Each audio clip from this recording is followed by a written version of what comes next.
उत्साह नए भारत का है, अपना जोश दिखाएगा। आज नहीं तो कल साहब ये नजर चांद पर आएगा। उत्साह नए भारत का है, अपना जोश दिखाएगा। आज नहीं तो कल साहब ये नजर चांद पर आएगा। गिर के भी फिर से उठ के ये अपने कदम बढ़ाएगा। आज नहीं तो कल साहब ये नजर चांद पर आएगा।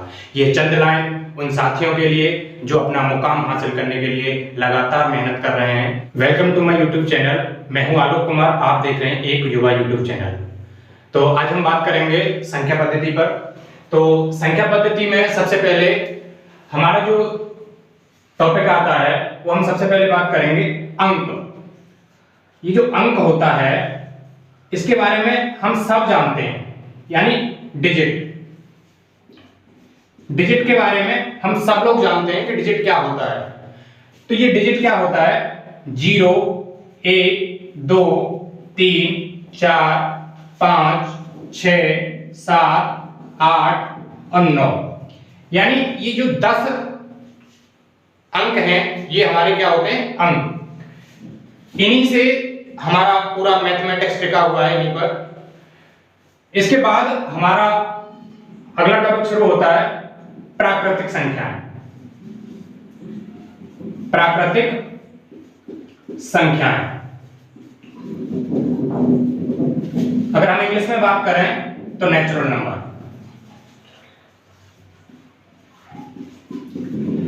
तो ये नेचुरल नंबर क्या होता है इस पर हम सबसे पहले बात करेंगे। नेचुरल नंबर अगर हम इंग्लिश में बात करें तो नेचर और हिंदी में बात करें तो प्राकृतिक। प्राकृतिक मतलब प्रकृति, ये शब्द बना है प्रकृति से। तो हम सब जानते हैं प्रकृति का मतलब क्या होता है। तो जब अगर हम अपने ऊपर बात करें तो जब हम इस प्रकृति में आए, हमने जन्म लिया और जन्म लेने के बाद जब हमने पढ़ना स्टार्ट किया, जब हम छोटे होते हैं, बच्चे होते हैं, जब हमने पढ़ना स्टार्ट किया तो हम कहां से गिनती शुरू करते हैं? सबसे पहले हम सीखते हैं 1, 2, 3। क्या सीखते हैं सबसे पहले? 1, 2, 3, 4, 5 और ये संख्याएं आगे बढ़ती जाएंगी। इसका मतलब हम दूसरे शब्दों में ये भी कह सकते हैं कि जो संख्याएं गिनने के लिए प्रयोग की जाती हैं,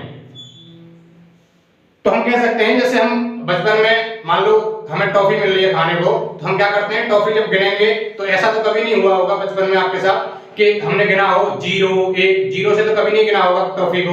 तो हम हमेशा गिनते हैं 1, 2, 3। तो ये जो 1, 2, 3 से जो शुरू होती हैं, 1 से शुरू होकर और ये इनफाइनाइट तक जाएंगी, यानी अनंत तक जाएंगी, तो इसको बोलेंगे हम प्राकृतिक संख्याएं। तो ये हमारा एक याद करने का एकदम सबसे अच्छा तरीका है कि जब हम प्रकृति में आए और जो हमने सबसे पहले गिनती स्टार्ट करी, सीखना, वो कौन सी करी? 1 से। तो हम बड़ी आसानी से याद रख सकते हैं कि 1, 2, 3 जो 1 से शुरू होते हैं और आगे तक जाते हैं, उनको क्या बोलते हैं? प्राकृतिक संख्याएं। तो आगे हम बात करते हैं। इसके बाद आता है पूर्ण संख्याएं। इसके बाद आता है पूर्ण संख्याएं, यानी होल नंबर। होल नंबर क्या है? कि जो हमारा प्राकृतिक संख्याएं थी, या फिर हम ऐसे बात करें कि जो प्राकृतिक संख्या वाला जो परिवार था, उस परिवार में अगर एक और सदस्य मिला दिया जाए तो वो सदस्य कौन है? यानी जो हमारे प्राकृतिक संख्याएं हैं, अगर उनमें हम 0 और शामिल कर दें, 0 भी मिला दें, तो वो सारा जो परिवार है उसको हम क्या बोल सकते हैं? पूर्ण संख्याएं। क्या बोल सकते हैं? पूर्ण संख्या, यानी 0 भी इसमें शामिल हो जाएगी।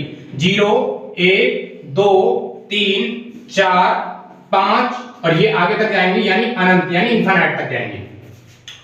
तो यहां से प्रश्न किस तरह के बनते हैं? अगर हम बात करें कि प्रतियोगी परीक्षाओं में किस तरह के प्रश्न यहां से बनेंगे, तो अगर हम प्राकृतिक संख्या से बात करें तो सबसे पहला प्रश्न ये बन जाता है कि सबसे छोटी प्राकृतिक संख्या कौन सी है?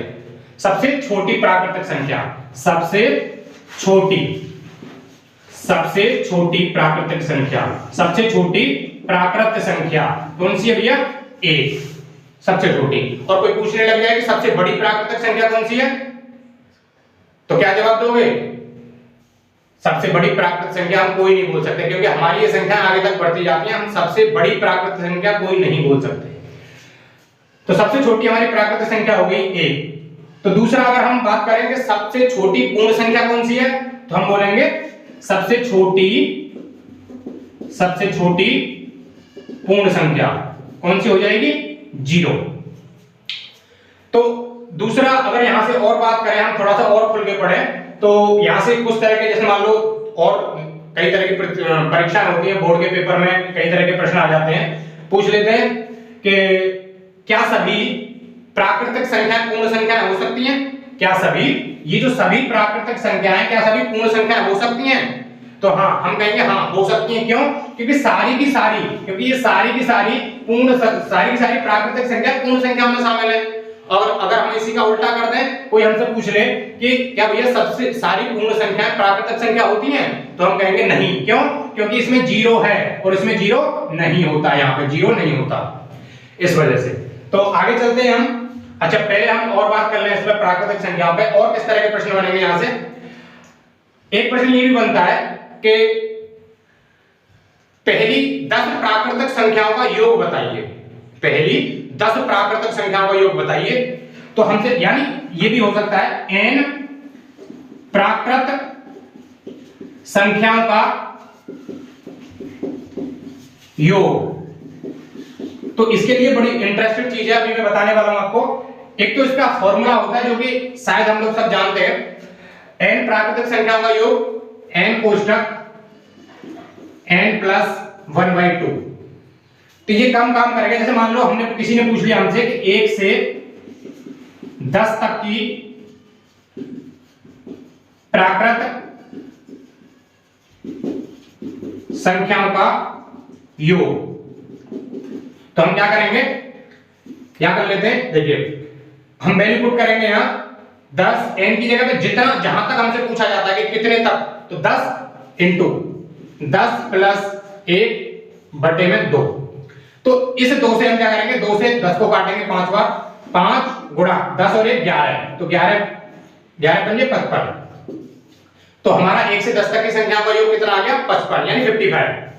अब देखो इस तरह के प्रश्न हमारे सामने आ सकते हैं। 1 से 10 तक पूछ सकता है कोई, 1 से 100 तक पूछ सकता है, 1 से 1000 तक पूछ सकता है। तो कई बार क्या करते हैं, जिन बच्चों को नहीं पता होता इसके बारे में, वो क्या करते हैं, संख्याओं को जोड़ के देखते हैं। अगर हम जोड़ने में लग गए और हमसे पूछ लिया 1 से 1000 तक की संख्याओं का योग, तो हमारा तो पूरा 1 घंटा निकल जाएगा उसमें जोड़ने में। तो हम क्या करेंगे, एक तो ये फॉर्मूला काम करेगा, और इस फॉर्मूले से भी अच्छी चीज है, जब हमसे पूछा जाए 1 से 10, 1 से 100, 1 से 1000, यानी 1 के आगे जीरो वाली संख्याओं तक पूछा जाए, n की वैल्यू ऐसी हो जिसमें 1 के आगे जीरो आ रहे हैं, तो उस कंडीशन में हम क्या करते हैं, जितना हमसे पूछा जाए, यानी 10 तक पूछा जा रहा है, 1 से 10 तक पूछा जा रहा है, तो कुछ नहीं करेंगे, जहां तक पूछा जा रहा है उसका करेंगे आधा, यानी 10 का आधा 5, और उसको 2 बार लिख देंगे, तो हमारा आंसर बन गया 55। तो 1 से 10 तक की संख्याओं का योग क्या हो गया, 55। हाँ जी, तो हम बात कर रहे थे 1 से 10 तक, 1 से 10 तक, तो हमने निकाला था कि 10 का आधा करके 2 बार लिख दो। 10 का आधा किया हमने 5, उसको 2 बार लिख दिया, यानी 55 हमारा आंसर हो गया। और हमसे पूछ रहा है 1 से 100 तक, 1 से 100 तक की संख्याओं का योग, क्या पूछ रहा है, योग। तो हम क्या करेंगे, 100 का आधा करेंगे 50, और 50 को लिख दो 2 बार। तो यानी लिखने को तो हम बोलेंगे 50-50, लेकिन 50-50 बोलते नहीं, हम क्या बोलेंगे 5050। तो ये हमारा आंसर हो गया। अगर हमसे पूछ रहा है कोई 1 से 1000 तक की संख्याओं का योग, तो 1000 का आधा करेंगे 500, उसको लिख देंगे 2 बार, तो हमारा आंसर हो गया इकाई, दहाई, सैकड़ा, हजार, दसिया, लाख, क्या हो गया 5,05,000।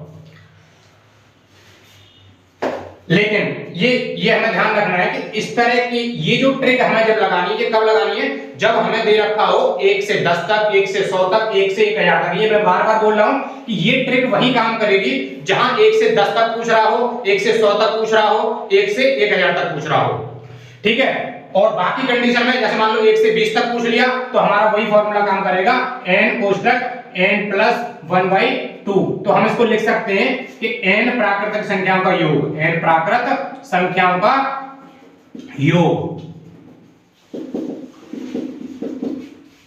ठीक है जी। तो आगे हम जैसा कि बात कर रहे थे पूर्ण संख्याओं पर, तो जिस तरह से यहां हमने लिखा है, उसी तरह से पूर्ण संख्याओं में भी प्रश्न बन सकता है कि पहली 10 पूर्ण संख्याओं का योग बताओ। पहली 10 पूर्ण संख्याओं का योग,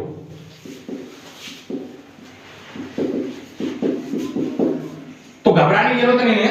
इसमें क्या है कि पहली 10 पूछ रहा है, तो हमने शुरुआत कहां से करी थी? पूर्ण संख्या तो 0 से शुरू होती है ना, तो 0 1 2 3 और ये आगे आएगी 10 तक, हमने 10 तक पूछा है, यानी n की वैल्यू 10 हो गई। अब लेकिन वो कह रहा है पहली 10, तो ये 10 शामिल नहीं होगा, क्योंकि हमारी अगर गिनती करेंगे संख्या की तो 9 तक ही पूरी हो जाएंगी। तो अब यहां हमें समस्या आएगी। समस्या क्या आएगी कि जो हमने अभी फॉर्मूला पढ़ा था n कोष्ठक n+1/2 वही लगेगा, लेकिन ध्यान ये रखना है कि उसमें से पहले हम निकाल लेंगे 1 से 10 तक की संख्याओं का योग, यानी 10 हमारा यहां होता है लेकिन हमें 10 चाहिए नहीं, हम निकाल लेंगे 1 से 10 तक की संख्याओं का योग। तो 1 से 10 तक ये अभी बड़ा आसान बताया था मैंने, 10 का आधा करके 2 बार लिख देते तो हमारा 55 हो जाता है, लेकिन 55 इसका आंसर नहीं है, क्योंकि हमें तो 0 से 9 तक का योग चाहिए। तो हम क्या करेंगे, 10 में 10 जो था हम उसको माइनस कर देंगे इसमें से, तो हमारा आंसर क्या आ जाएगा 45।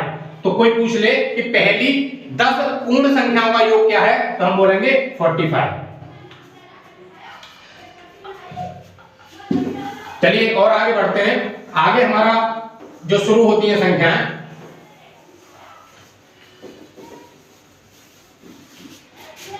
आगे हमारी संख्या शुरू होती है पूर्णांक संख्याएं।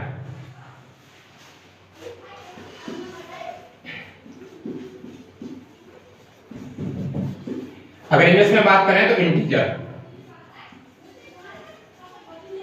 इंटीजर्स। अच्छा, ये इंटीजर्स क्या होते हैं? पूर्णांक। पूर्णांक मतलब सारे अंक, मतलब सारे के सारे पॉजिटिव नंबर, सारे के सारे नेगेटिव नंबर, सारे के सारे पॉजिटिव और नेगेटिव और जीरो भी उसमें शामिल होता है। मतलब ये सारे के सारे नंबर, जैसे हम बोल सकते हैं 0, आगे जाएंगे तो 1 2 3 4 और ये आगे बढ़ता जाएगा इधर, और इधर चलेंगे तो -1 -2 -3 और -4, ये भी इधर आगे बढ़ता जाएगा। इसको हम और अच्छे से समझेंगे संख्या रेखा से, यानी नंबर लाइन से। देखो नंबर लाइन क्या होती है ये भी समझ लेते हैं। नंबर लाइन का मतलब जैसे इसके बीच में होता है 0, और जब इसके हम राइट हैंड की तरफ जाएंगे, इधर राइट साइड जाएंगे, तो बड़े होते जाएंगे, यानी पॉजिटिव। इधर हमारा पॉजिटिव संख्या होती है, तो 1 2 3 4 5 6 7 और इधर एरो लगा हुआ है, यानी ये आगे बढ़ता जाएगा।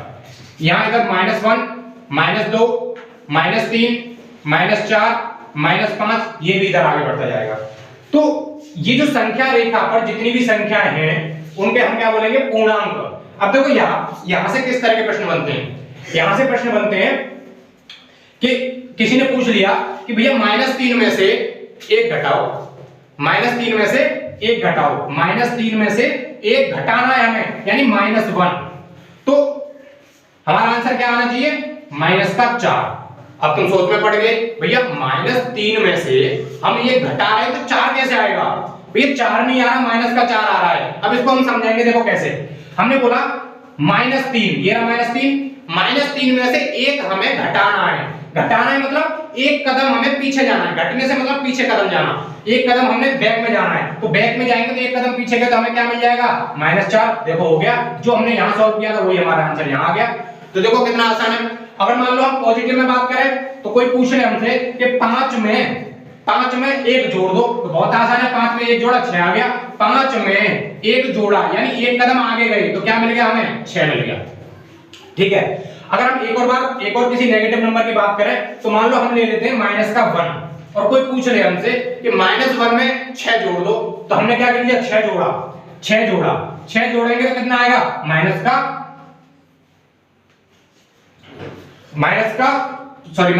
नहीं +5। क्यों? 6 में से 1 घटाएंगे क्योंकि माइनस प्लस माइनस हो जाते हैं। अच्छा ये भी हम लिख देते हैं, यहां देखो, अगर प्लस प्लस होता है तो प्लस होता है, minus minus minus, plus minus minus, sorry minus minus plus, और ये माइनस प्लस माइनस। तो इनका हमारा यहां यूज होगा इन चीजों में।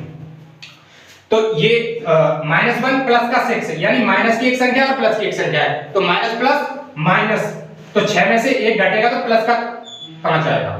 ठीक है, चलिए आगे बात करते हैं, हम आगे बढ़ते हैं। तो आगे हमारा शुरू होगा अभी सम संख्याएं।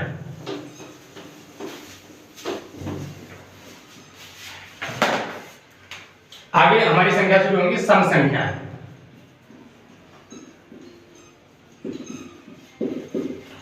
यानी अगर इंग्लिश में बात करें तो हमारा क्या हो जाएगा, ये इवन नंबर। चलिए बात कर रहे थे हम इवन नंबर की। तो इवन नंबर क्या होता है, बहुत आसान है। इवन नंबर का मतलब होता है ऐसी संख्याएं जो 2 से पूरी पूरी विभाजित हो जाती हैं, यानी दूसरे शब्दों में बोले तो ऐसी संख्याएं जिनमें 2 से भाग चला जाता है। लिख देते हैं ऐसी संख्याएं जो 2 से पूरी पूरी विभाजित यानी डिवाइड हो जाती हैं, विभाजित हो जाती हैं। जैसे 2, तो 2 में तो 2 से भाग चला जाएगा। उसके बाद आगे बढ़े हम 4 में 2 से भाग चला जाएगा, और आगे बढ़े 6। तो इसी तरह से अगर हम मान लो 3 अंकों की कोई संख्या ले लेते हैं 250। अब ये संख्या कैसी है, क्या 2 से डिवाइड है ये? हाँ 2 से डिवाइड है। क्यों? क्योंकि इकाई के अंक पर 0 आ रहा है। अभी इसके बारे में भी हम बात करेंगे आगे, विभाज्यता के नियम, उन्हें हम आगे पढ़ेंगे। लेकिन उससे पहले हम अभी यहाँ बात करेंगे सिर्फ सम संख्याओं पर, कि ऐसी संख्याएं जो 2 से पूरी पूरी विभाजित हो जाती हैं, यानी जिनमें 2 से पूरा पूरा भाग चला जाता है, उन्हें बोलते हैं सम संख्याएं। तो यहां से किस तरह के प्रश्न बनते हैं? सबसे पहला जो मुख्य प्रश्न ये बनता है कि सबसे छोटी सम संख्या कौन सी है? तो सबसे छोटी सम संख्या यहाँ पे 2 है, लेकिन अगर देखा जाए तो 0, ये जो 0 है सब वो भी हमारी सम संख्या में आती है। जो 0 है वो भी सम संख्या मानी जाती है, ये भी हमारी सम संख्या मानी जाती है। तो आगे हम बात करेंगे विषम संख्या में। चलिए विषम संख्या से पहले और एक चीज देख लेते हैं कि यहां से प्रश्न बनते हैं क्या, कि पहली 5 सम संख्याओं का योग बताओ। पहली 5 सम संख्याओं का योग बताओ। तो पहली 5 सम संख्याओं का योग। तो उसके लिए एक फॉर्मूला होता है हमारा क्या, कि जब भी सम संख्या हमसे पूछी जाती है तो हम क्या करते हैं, जितनी तक पूछा जाता है, यानी पहली 5 पूछ रहा है हमसे, तो वहां रखेंगे n गुणा n प्लस 1, यानी हमसे पूछा था पहली 5 सम संख्याओं का योग, तो हम कहेंगे n की जगह रखेंगे 5 गुणा 5 प्लस 1, यानी 5 गुणा 6 बराबर 30। कैसे एक बार चेक कर लेते हैं, देखो 2 4 6 8 और 10। जब हम इन्हें ऐड करेंगे, देखो 2 और 4 6 और 6 12 और 8 20 और 10 30। तो देखो वही निकल के आया। तो ये हमारी कम थी तो हमने जोड़ के देख ली, लेकिन जब ज्यादा की बात करता है तो हम क्या करते हैं, ये वाला फॉर्मूला काम करते हैं, n कोष्टक n प्लस 1, ये वाला फॉर्मूला काम करेगा हमारा।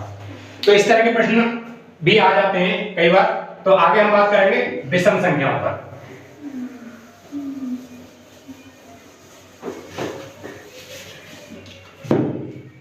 विषम संख्या,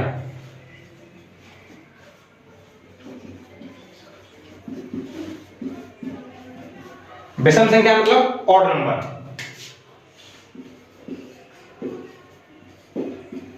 ऑड नंबर कौन से होते हैं?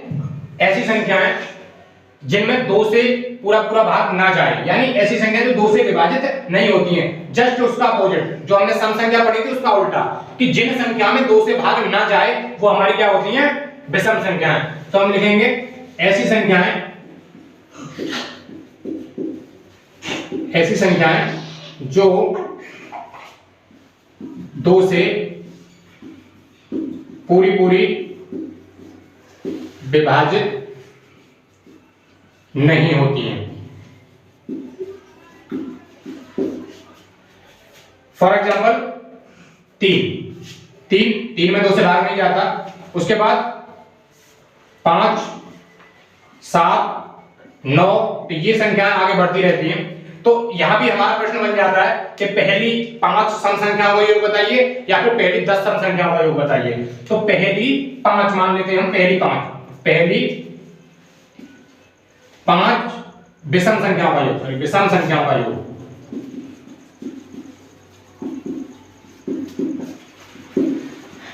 तो यहां भी एक फॉर्मूला काम करेगा, जहां अभी हमने पीछे पढ़ा था सम संख्याओं का, उसमें हमने n कोष्ठक n+1 बात की थी, और यहाँ क्या हो जाएगा n into n, यानी n का स्क्वायर। जितनी हमसे पूछता है 5 पूछ रहा है तो n दे रखेंगे 5, 5 गुणा 5 25, तो हमारा आंसर क्या हो जाएगा 25।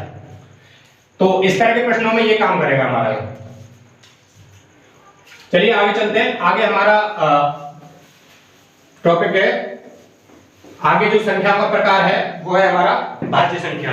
कौन सी? भाज्य संख्या।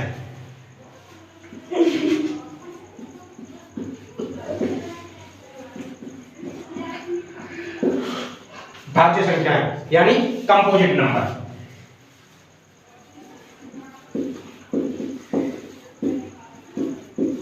Composite number.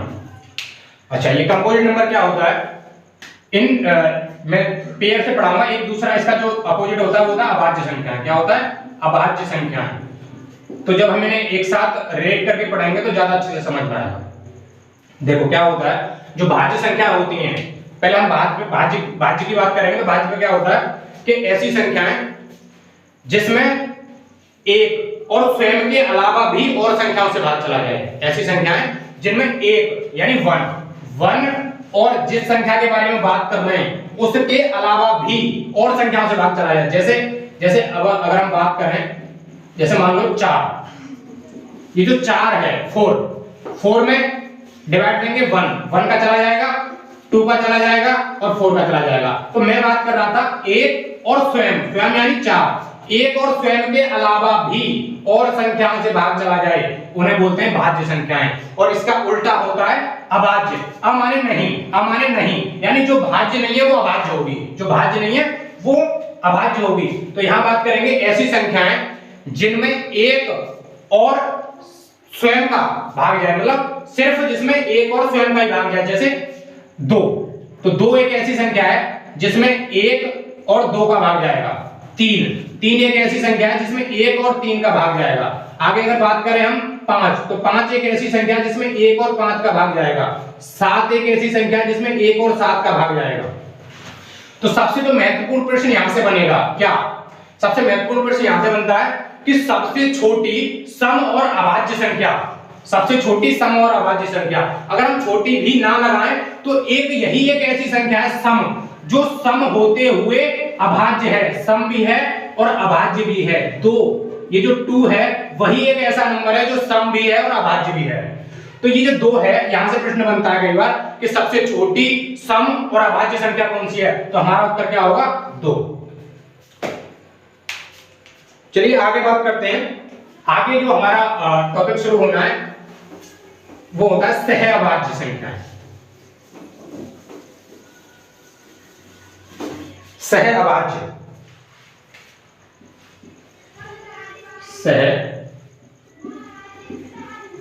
सहअभाज्य।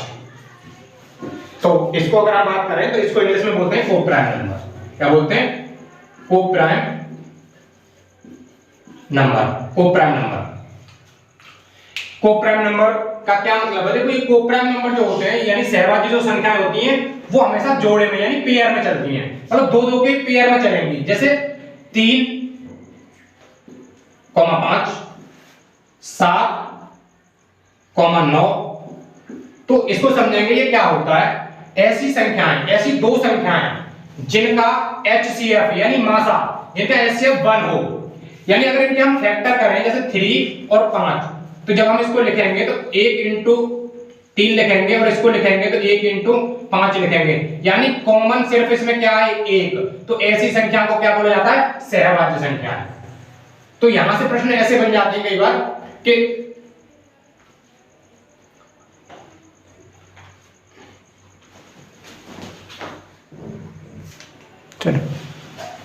तो हम बात करते हैं यहाँ पे जहां एक कॉमन अगर हमें मिलता है तो उसको बोलते हैं सहभाज्य संख्याएं। तो यहां से प्रश्न इस तरह से बन जाते हैं कि निम्नलिखित में से कौन सी संख्या सहभाज्य नहीं है। तो उसमें 4 ऑप्शन दे रखे होते हैं, उनमें से कोई एक ऐसी संख्या होती है जिनमें एक के अलावा भी कुछ चीजें कॉमन मिल जाती हैं अगर हम फैक्टर करें तो।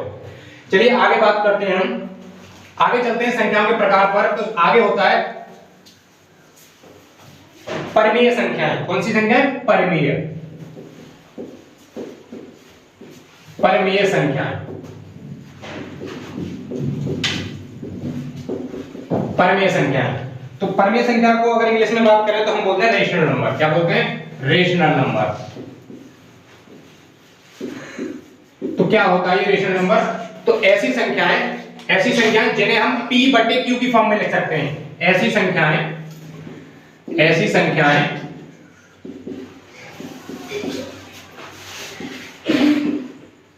जिसे p बटे q की फॉर्म में लिखा जा सकता है।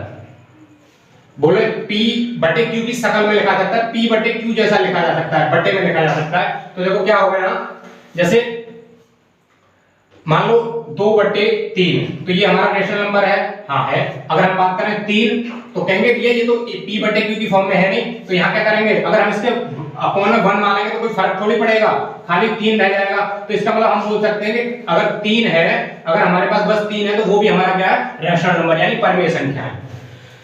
यहाँ एक और चीज होती है, ये जो q जो होता है, q ये अपॉन में जो होता है वो कभी भी q does not equal to 0, मतलब q कभी 0 नहीं होना चाहिए। अगर नीचे 0 होगा तो उसे हम रेशनल नंबर नहीं बोल सकते। चलिए एक हमारा आगे टॉपिक है अपरमेय संख्या। इसका उल्टा होता है अपरमेय संख्या। अपरमेय संख्या यानी इरेशनल नंबर। तो अपरमेय संख्या में बात करें तो ऐसी संख्या, इसका जस्ट अपोजिट होता है, ऐसी संख्या जिन्हें हम p बटे q की फॉर्म में ना लिख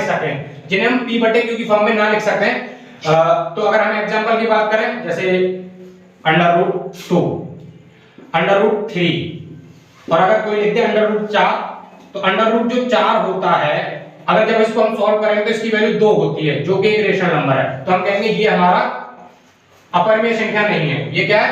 परमेय संख्या है। और इसमें पाई भी शामिल होती है। तो जो भी हमारी संख्याओं के प्रकार थे, संख्या पद्धति में जितने भी संख्याओं के प्रकार थे वो हमारे कंप्लीट हो गए। आगे के जो भी हमारे टॉपिक है उन्हें हम अगली क्लास में करते हैं। तो जब तक के लिए नमस्कार, जय हिंद। मिलते हैं अगली वीडियो में।